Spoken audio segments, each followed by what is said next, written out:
Hello students, कैसे आप सभी। तो इस वीडियो में हम लोग जो डिस्कस करने वाले हैं वो ग्रामर सेक्शन का डिस्कस का ये इंग्लिश क्वेश्चन पेपर है। इसमें जो है इंग्लिश ग्रामर यानी जो ग्रामर सेक्शन से जो क्वेश्चन पूछा गया है वो किस टाइप का क्वेश्चन है उस पर हम लोग फोकस करने वाले हैं।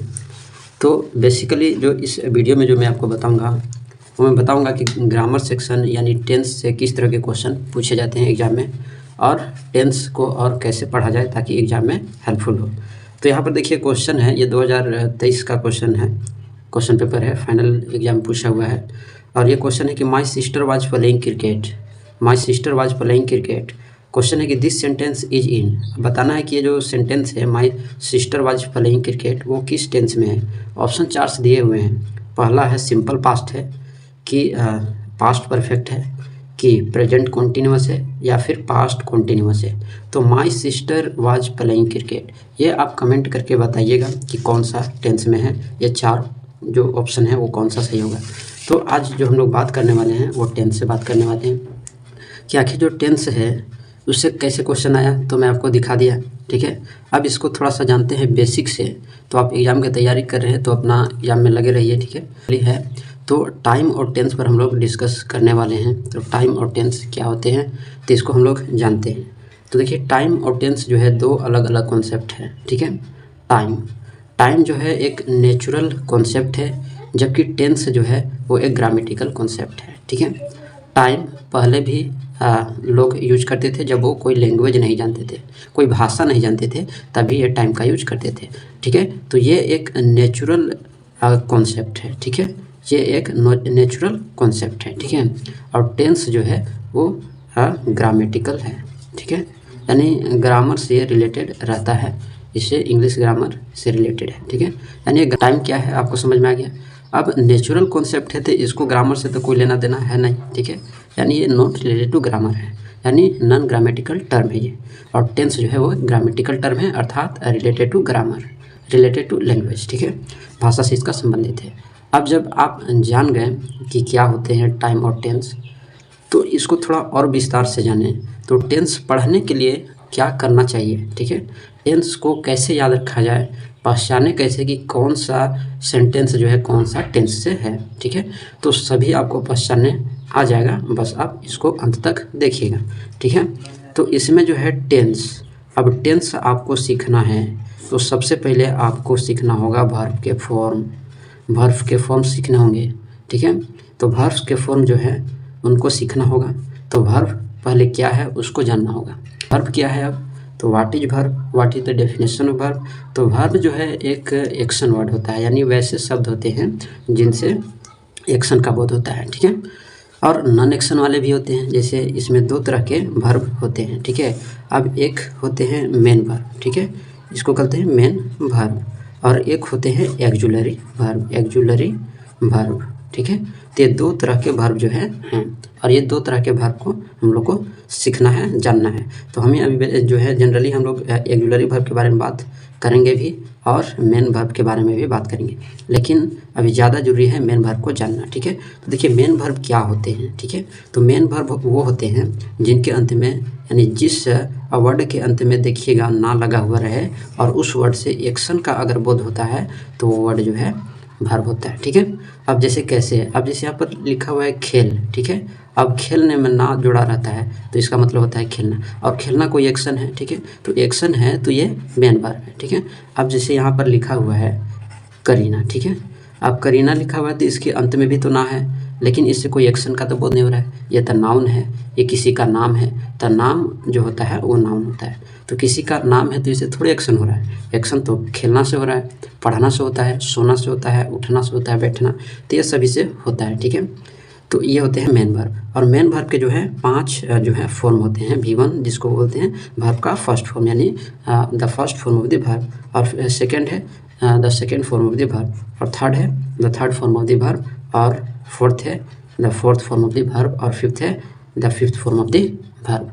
अब इसमें आपको जानना है कि V1 जो है, V1 और V5। ठीक है, V1 हमेशा प्लूरल वर्ब होता है। ठीक है, और ये विदाउट एस और एस का होता है, विदाउट एस और एस वाले जो वर्ब होते हैं वो V1 का फर्स्ट फॉर्म होता है। V5 जो होता है हमेशा सिंगुलर होता है। ठीक है, और इसके अंत में एस और ईएस ऐड रहता है, ठीक है, तो V5 होता है, ठीक है।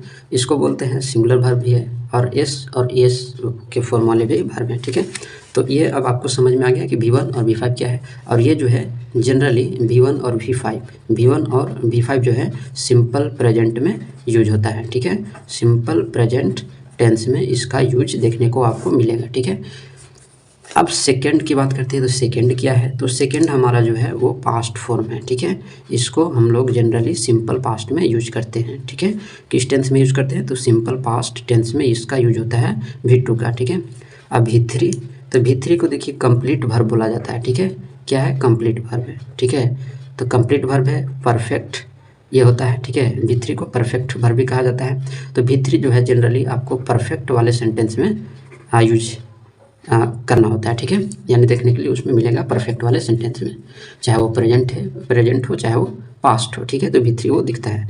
अब V4 क्या है, तो देखिए V4 जो होता है इसको बोलते हैं प्रोग्रेसिव वर्ब, ठीक है। यानी कॉन्टिन्यूस फॉर्म होता है ये, ठीक है। Continuous form of the verb होता है। और ये जो है जनरली इसमें जो है V4 वो कंटिन्यूस वाले सेंटेंस में देखने के लिए मिलेगा, चाहे वो प्रेजेंट हो चाहे वो पास्ट हो चाहे वो फ्यूचर हो, ठीक है। तो उसमें ये जो है V4 यूज होगा कॉन्टिन्यूस वाले सेंटेंस में। अब क्वेश्चन है कि ये V1 और V5 जो है, V1 और V5 तो सिंपल प्रेजेंट टेंस, V2 जो है वो सिंपल पास्ट, V3 जो है वो परफेक्ट वाले सेंटेंस में यूज होता है। अब यहाँ पर एक ध्यान देने वाली बात यह है कि V3 और V4 जो है V3 और V4 बिना एक्जुलरी वर्ब के यूज नहीं होता है। यानी V3 और V4 हम ऐसे नहीं कर सकते हैं कि यहाँ पर यूज अगर V3 का करना है तो आई लिख दिए और डायरेक्ट रिटेन लिख दिए, ठीक है। रिटेन ए लेटर, एक ये सेंटेंस है और एक I have retain a sentence और एक ये सेंटेंस है। ये दो तरह के सेंटेंस हैं, ठीक है। और ये दो तरह के सेंटेंस देखिए, फर्स्ट वाला और सेकंड वाला। अब ये दो तरह के सेंटेंस तो बताइए कि सही कौन है, आई रिटन ए लेटर या I have written a letter. तो I have written a letter, तो यहाँ पर हैव एक्जुलरी वर्ब है, ठीक है। और यहाँ पर रिटन मेन वर्ब है और वो भी V3 है, ठीक है। अब यहाँ पर डायरेक्ट आई है और यहाँ पर डायरेक्ट V3 है, ठीक है। सब्जेक्ट के बाद डायरेक्ट V3। तो देखिए V3 कहीं भी यूज हो वो बिना एक्जुलरी वर्ब के नहीं आता है, तो ये सेंटेंस जो है रॉन्ग हो जाता है और ये जो है सही हो जाता है, क्योंकि V3 से पहले एक्जुलरी वर्ब आना चाहिए या V4 से पहले भी, ठीक है। अब एक और एग्जाम्पल लेते हैं ताकि आपको और अच्छे से समझ में आए। अब जैसे यहाँ पर लिख दी कि सी गोइंग, ठीक है, और एक लिखा हुआ है सी इज गोइंग। तो बताइए सही कौन है, दोनों में से सही सेंटेंस कौन है, सी गोइंग या सी इज गोइंग। तो सही तो ये है, ठीक है। अब क्यों ऐसा है, क्योंकि V4 जो है V4 बिना एक्जुलरी वर्ब का यूज नहीं होता है, ठीक है।